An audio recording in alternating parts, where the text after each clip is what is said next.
ሰላም ተመልካቾቻችን እንደምን ሰነበታችሁ? ስለ ህይወት የተሰኘው ፕሮግራማችን አሁን ይጀምራል። በዛሬው ፕሮግራማችን ላይ ከኢትዮጵያ ፌደራል ፖሊስ ያገኘናቸውን የእውነተኛ የወንጀል ታሪኮችን በድራማ መልክ በማቀናበር ይዘንላችሁ የቀረብነው ቢሉላ ፊልም ፕሮዳክሽን ከፋና ቴሌቪዥን ጋር በመተባበር ነው። ከትላንት የሌሎች ስህተት በዛሬው የኛ ህይወት ላይ ጠቃሚ ይሆናሉ ብለን የምናምንባቸውን አርዕስቶች የምናነሳበት ይሆናል። በዛሬው ፕሮግራም ላይ ይዘንላችሁ የቀረብነው ስለ ባለትዳርና የልጆች እናት የሆነችውን አንዲት ሴት ታሪክ ይሆናል። የዛሬውን ፕሮግራም ይዘንላችሁ የቀረብነው እኔ ብስራት ገመቹና ኤልሳቤጥ ጫን ያለው እንሆናለን። ኤልሳቤጥ ከተለያዩ የፖሊስ ማህደሮች ያገኘቻቸውን መረጃዎች እንዲሁም ደግሞ የሚመለከታቸውን አካላት በማነጋገር ለዚህ ፕሮግራም ግብአት ይሆናሉ ያለቻቸውን ጥሩ ነጥቦችን ለእናንተ ለተመልካቾች ይዛ ቀርባለች። ፕሮግራሙን እንድትከታተሉት እንጋብዛለን። እናመሰግናለን።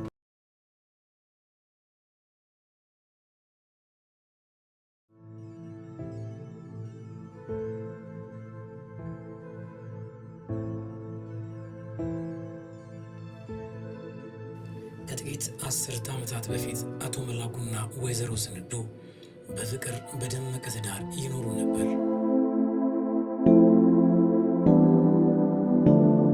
ነገር ግን አራቱም ልጆቻቸው ወንዶች ስለነበሩ ሴት ልጅ ለመውለድ አጥብቀው ይመኙ ነበር።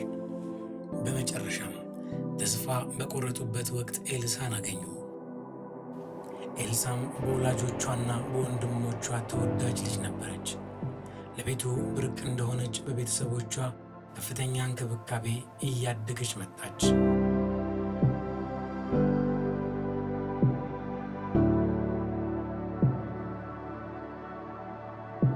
ቤተሰቦቿ ከልጅነቷ ጀምሮ ባላቸው አቅም እያቀበቱ ያሳደጓት ኤልሳ ያየችው ሁሉ ያምራታል። ከአቅም በላይ የሆነ ኑሮ ለመኖርም ትፈልግ ነበር።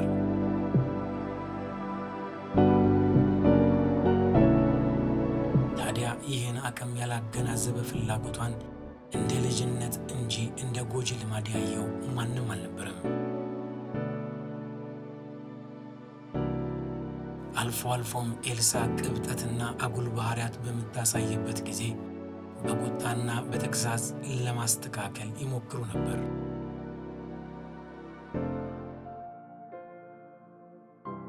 እድሜዋ በጨመረ ቁጥር የኤልሳ የመግዛት ፍላጎት እየጨመረ መጣ።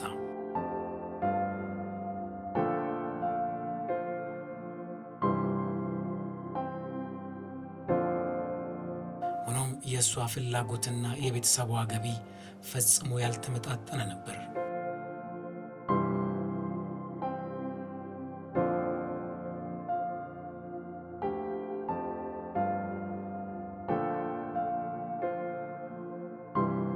በእርግጥ ልጆች የሚያስፈልጋቸውን ነገር እያደረጉ ማሳደግ የወላጅ ግዴታም ነው፣ አስፈላጊ ነገር ነው።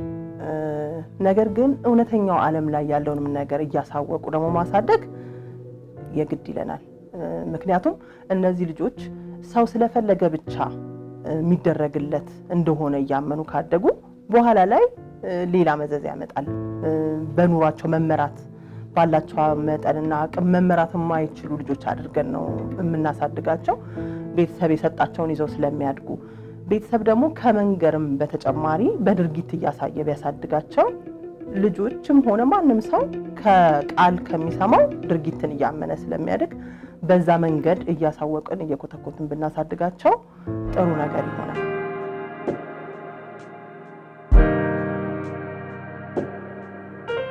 ወንድሞቿም በዚህ ባህሪዋ ደስተኛ አልነበሩም። በተቻላቸው አቅም ሁሉ እህታቸውን ለማስተካከልና ለማረም ይጥሩ ነበር። ከዛም ባሻገር የኤልሳ የልጅነት ጊዜ አልፎ ወደ ወጣትነት ስትሸጋገርና እድሜዋ ለጋብቻ ሲደርስ ሕይወቷን በምን መንገድ ትመራለች ብለው መጨነቃቸው አልቀረም።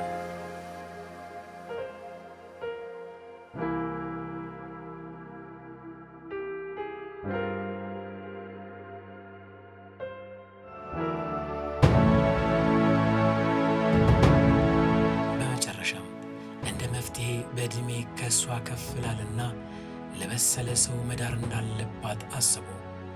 ሐሳባቸው ተሳክቶ ለአንድ ወዳጃቸው ተዳረች።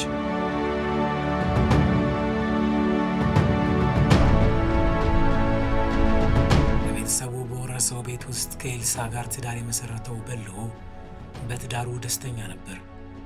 ገና ከጅምሮ ያስተዋለውን የባለቤቱን ከዕለት ዕለት ያማራትን ሁሉ እንግዛ ጥያቄ እንደ ቀላል ችግር ነበር የተመለከተው። ውሎ ሲያድርና ኤልሳ በቤተሰቦቿ እንደለመደችው ከበልሁ ገቢ አቅም በላይ የሆኑ ጥያቄዎችን ማንሳቷ ባደገ ቁጥር ጉዳዩ እጅግ እያሳሰበው መጣ። በዚህ ምክንያት ደጋግማ በማኩረፍና በመነጫነጭ ብታስቸግረውም በልሁ አንዳንዴ ተለማምጦ አልፎ አልፎ ደግሞ ተቆጥቶ ያሳልፈው ነበር። ጥንዶቹ ለተወሰኑ ዓመታት ልጅ ላለመውለድ ተስማምተው የቆዩ ቢሆንም የኋላ ኋላ ግን በልሁ ልጅ ለመውለድ ያለውን ፍላጎት ለባለቤቱ ኤልሳ አጠንክሮ ይገልጽላት ጀመር።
ኤልሳ ከቀን ወደ ቀን ዕቃ የመግዛት ሱሷ እየተባባሰ መጣ።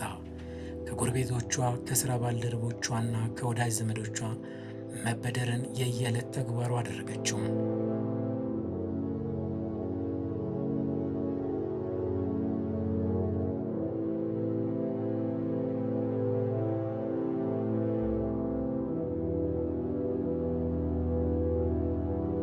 ተበድራ ባገኘችው ገንዘብ የተለያዩ ቁሳቁሶችን በመሸመት ወደ ቤቷ ይዛ ስትገባ ባለቤቷ በልሁ በውስጡ ቢያዝንም ተናግሮ ማስቀየም ግን አልፈለገም።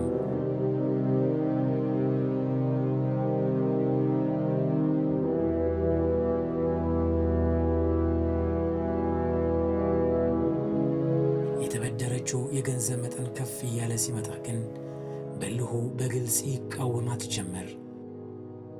በሱ ሐሳብ አመንጭነትና የከረረ ተቃውሞ የተነሳም የምትበደረውን ገንዘብ በማስታወሻ ደብተሯ መዝግባ ማስቀመጥና ያሉባትን ዕዳዎች በሙሉ ከፍላ ለመጨረስ መሞከር ጀመረች።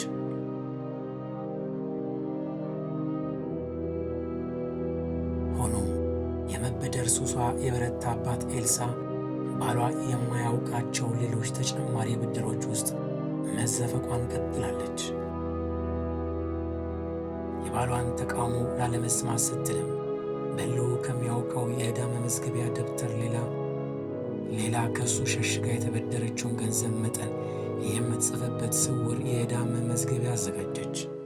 ኤልሳ በተለያየ ጊዜ የብር የምትበደር ሰው ናት፣ ከወዳጆቿ አብሯት ከሚሰሩት ምናምንና በልሁ የሚያውቀው ብድር አለ፣ በልሁ ደግሞ የማያውቀው ብድር አለ እና በሁለቱ በትዳር አጋሮች መካከል ግልጽነትም የሌለበት ምክንያት ምንድን ነው? አዎ ባይገርምሽ ባለቤቷ በልሁ ይህን የመበደር ሁኔታዋን አልበቃት እያለ ከሰዎች እንደምታመጣ ያውቃል በትክክል። ግን እሷ አሁን ለሱ አሳውቃ የምትመዘግብበት አንድ አጀንዳ አላት። ምንድነው? እሱንም ያደረገው ባለቤቷ ነው። ዝም ብላ መበደር እንጂ መመዝገብም እንዳለባትም አታስበውም ነበር እሷ። እሱ ግን ምንድነው ያለው? እሺ በቃ አቅማችን የቻለውን ያህል አድርገን አንቺን ካላስደስተሽና ከተበደርሽ መመለስ ስለሚኖርብሽ ማስታወስ ስለሚኖርብሽ መዝጊቢ ብሎ በአጀንዳ ላይ ትመዘግባለች። ሁለቱም ያውቁት አንድ አጀንዳ አለ። ነገር ግን በጣም የሚገርመው ነገር ያም አልበቃትም ኤልሳ። ስለዚህ ከተለያዩ ሰዎች ብትበደራቸው ሌላ ተጨማሪ ብድሮች እዛ ላይ እንዳትመዘግብ ከባለቤቷ ጋር ሊያጋጫት ነው። ስለዚህ ምን ታደርጋለች? ለብቻዋ ደብቃ የምትመዘግብበት ደግሞ አላት። እሱ ምንድነው ባለቤቷ አያገኛቸውም አያያቸውም ብላ የምታስባቸው ቦታዎች ላይ እየመዘገበች ትደብቃለች። የተለያየ አጀንዳ እንግዲህ አንድ ቤት ውስጥ ባልና ሚስት አብሮ እየኖረ ከባለቤቷ የምትደብቀው ነገር አለ። ይሄ ራሱ እንግዲህ ህይወቷ ላይ ምን ሊፈጥር ይችላል እና በግልጽ መወያየትም አለመኖሩም በመካከላቸው ይህንንም ያሳያል። ከሷም አጉል ባህሪ የተነሳ ጸብ እንዳይፈጠር ለማድረግ ነው የምትደብቃቸው ነገሮች የተፈጠሩት። ይሄም ራሱ አንድ አስከፊ ነገር በትዳር ላይ ሌብነት ማለት ነው ይሄ እና ወደ 63,000 ብር ገደማ በልሁ የማያውቀው ብድር ተበድራለች።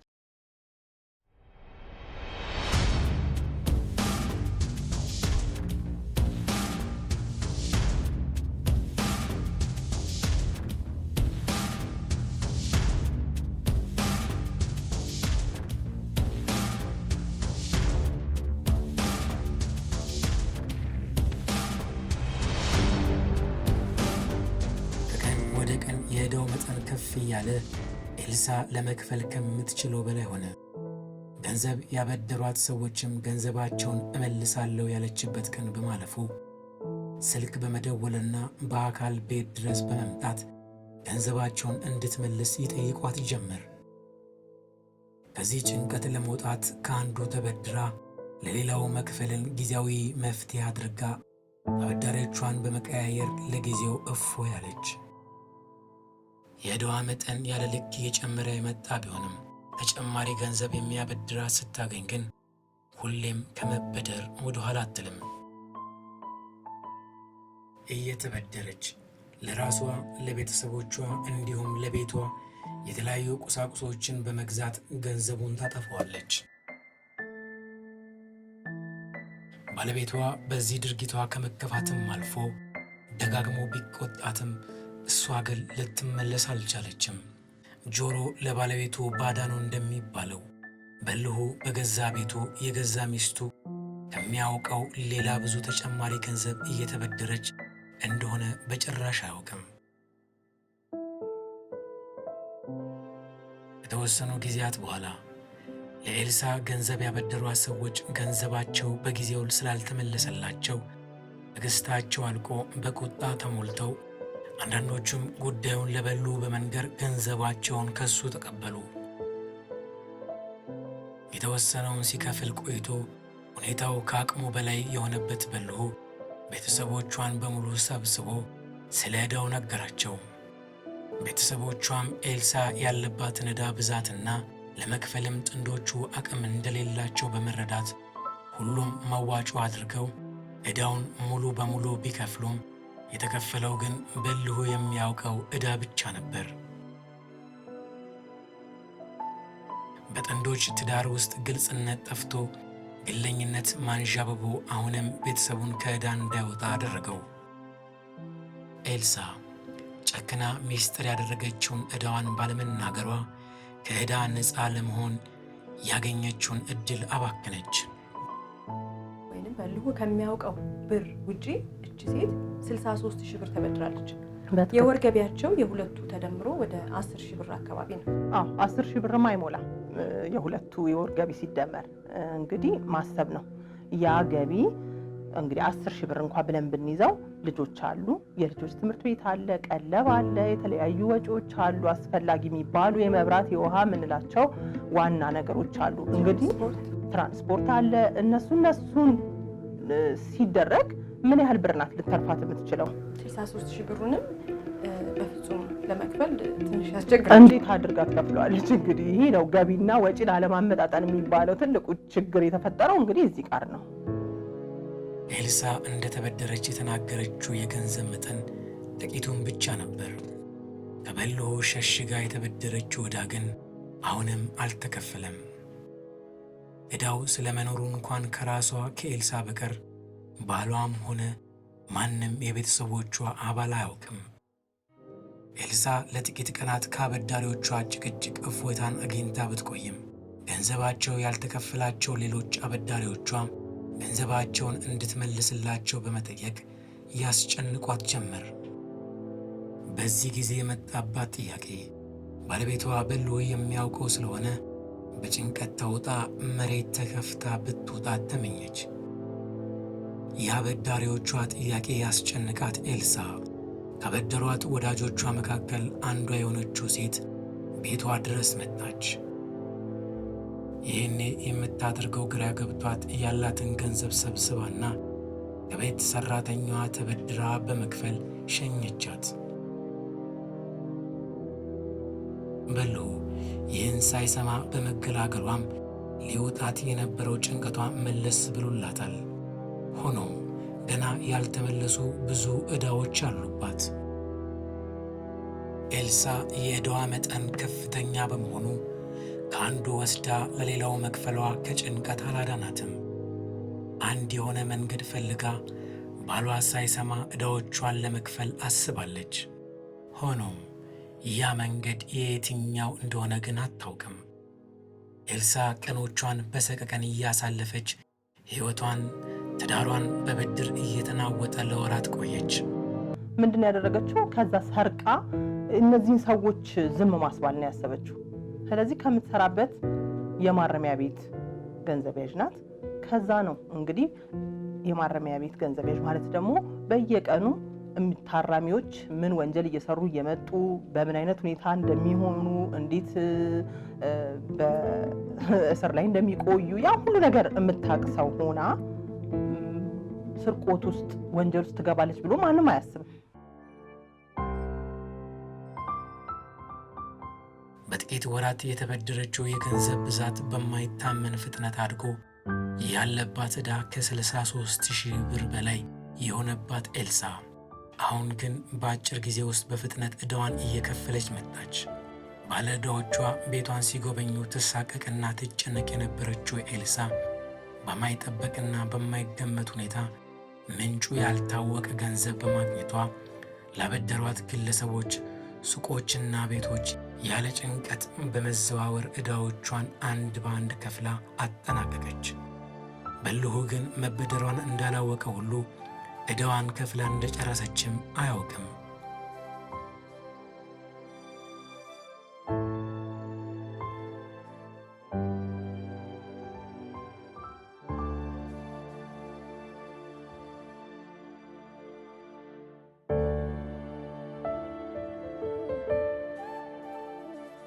አሁን ኤልሳ ከዕዳ ነፃ ሆና ኑሯን በአዲስ ሁኔታ ጀምራለች። የመሸመት ሱሷ ግን እንደቀጠለ ነው። የመግዛት ፍላጎቷ ከፍ ብሎ ከበፊቱ ከፍ ያለ ዋጋ ያላቸውን ዕቃዎች ጭምር በተደጋጋሚ መግዛት ጀመረች። በልሁም ኤልሳ ካለፈው ተምራ ትለወጣለች በሚል ተስፋ ሰንቆ የቆየ ቢሆንም አሁን ግን ዳግም ከገበያቸው በላይ የሆኑ ዕቃዎችን ስትገዛ በማየቱ ጥርጣሬና ስጋት ገብቶታል። በየዕለቱ እየሸመተች የምትገባው ዕቃ ከየት በመጣ ገንዘብ እንደሚገዛ አጥብቆ ይጠይቃታል። ይህኔ ኤልሳ ደብቃ ያስቀመጠችው ገንዘብ እንደነበርና በሱ ገንዘብ እንደገዛች አለሳልሳ በመንገር ባሏን ታረጋገዋለች። በልሁም ጥርጣሬውን ኤልሳም ያማራትን ሁሉ መግዛቷን ሳያቋርጡ ወራት ተቆጠሩ። የኤልሳ የመግዛት ሱስ አስከፊ ደረጃ ላይ ደርሶ በልጆቿ ስብዕና ላይ ጭምር የሚታይ ተጽዕኖ መፍጠር ጀምሯል። ከእነዚህ አጋጣሚዎች መካከል መንትዮቹ የነ ኤልሳ ሕፃናት ልጆች በትምህርታቸው ጥሩ ውጤት ያመጡበት ዕለት አንደኛው ነው። ኤልሳ ለልጆቿ ውድ ዋጋ ያላቸው ጌጦችን በሽልማት መልክ ገዛችላቸው። ሆኖም ሽልማት ብላ ያሰበችውን ውድ ጌጣጌጦች ከገዛች በኋላ ግን ገንዘብ ከየት መጣ የሚለው ጥያቄ ከበሉ እንደሚመጣ አሰበች። ይህኔ ልጆቿን አባታቸው ከጠየቃቸው ከሰፈር ሱቅ የተገዛ ነው እንዲሉ በመንገር በለጋነታቸው ውሸት አሰለጠነቻቸው።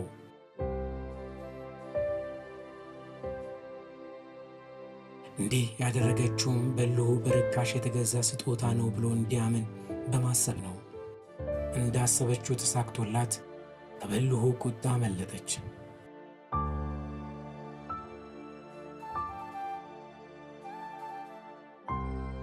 ለተወሰኑ ጊዜያት ኤልሳ በዚህ ሁኔታ ያሻትን እየገዛች ደስተኛ ሆና ኑሯን ስትመራ ቆየች።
ወዲያው ምርመራ ተካሂዶ ኤልሳ የፍርድ ቤት ማዘዣ ወጥቶባት በቁጥጥር ስር ውላ ፍርድ ቤት ቀረበች።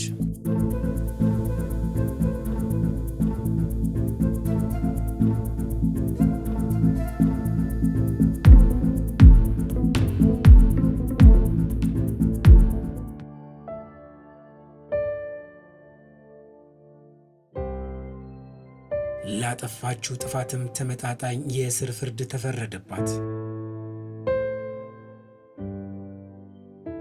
እንደ ቀልድ የተጠናወታት የመግዛት ሱስ እዚህ ያደርሳታል ብሎ ያሰበ አንድም ሰው አልነበረም።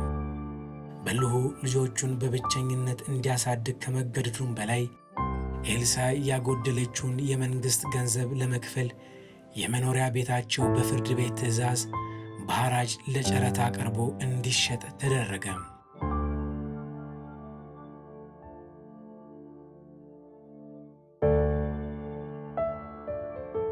ኤልሳ በማረሚያ ቤት ስትቆይ በልሆ ልጆቹን በብቸኝነት በኪራይ ቤት ለማሳደግ ተገዷል።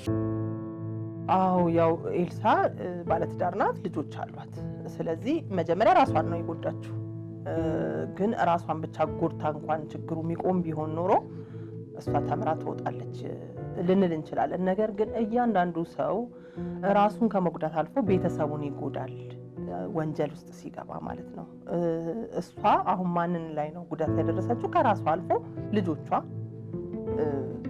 በስነ ልቦናቸው ተጎድተዋል። ለምን? እናታቸው እስር ቤት ሰርቃ ነው የገባችው፣ ወንጀለኛ ናት። ስለዚህ ይህንን ማወቅ ራሱ ለነሱ ስነ ልቦናቸው ላይ ችግር ያመጣል።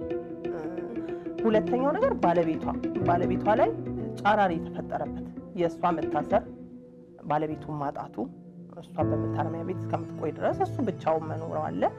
ተጨማሪ ደግሞ የስራ ኃላፊነት ነው እሱ ላይ ያለው። ከውጭ ከሚሰራው ስራ በተጨማሪ ልጆቹን መንከባከብ፣ እንደገናም ደግሞ አልፎም ተርፎም ንብረቷ ቤታቸውም በእዳዋ ምክንያት ስለተሸጠ በኪራይ ቤት መንገላታት፣ ይሄ ሁሉ ነገር የደረሰው በእሷ ምክንያት ነው። አስተዳደግ የሰውን አኗኗር ይወስናል። በእያንዳንዱ ልብ ባላልነው ልማድ የተነሳ የሚያጋጥመን ችግር ጣጣው ለእኛም ብቻ ሳይሆን ለቤተሰብና ለወዳጅ ዘመዶቻችን ጭምር የሚተርፍ ችግር ውስጥ እንገባለን። ሆኖም ችግርን ለመፍታት ወደ ወንጀል መግባት ሌላ አስከፊ ውጤትን ያስከትላል። በኤልሳና በቤተሰቧ ላይ የደረሰውም ይህ ነው። ሁሌም ቢሆን ችግራችንን ለመረዳትና ተገቢውን እርዳታ ለማግኘት መጣር እንጂ ወንጀልን እንደ አማራጭ መውሰድ ውጤቱ እጅግ አስከፊ ይሆናል። ወንጀል ችግርንና ቅጣትን እንጂ መፍትሄን ወልዶ አያውቅምና። አብራችሁን ስለቆያችሁ እናመሰግናለን ተመልካቾቻችን። ሳምንት በተመሳሳይ ሰዓት ከአዲስ ታሪክ ጋር እንድትጠብቁን እየጋበዝን እንደተለመደው አስተያየቶቻችሁን በአድራሻችን ላኩልን። በዛሬው ፕሮግራማችን ላይ ለእናንተ ጥሩ ቁም ነገር የሚያስጨብጥ ታሪክ እንዳገኛችሁ እናምናለን። ሳምንት በአዲስ ታሪክ እስከምንገናኝ ድረስ መልካም ሳምንት።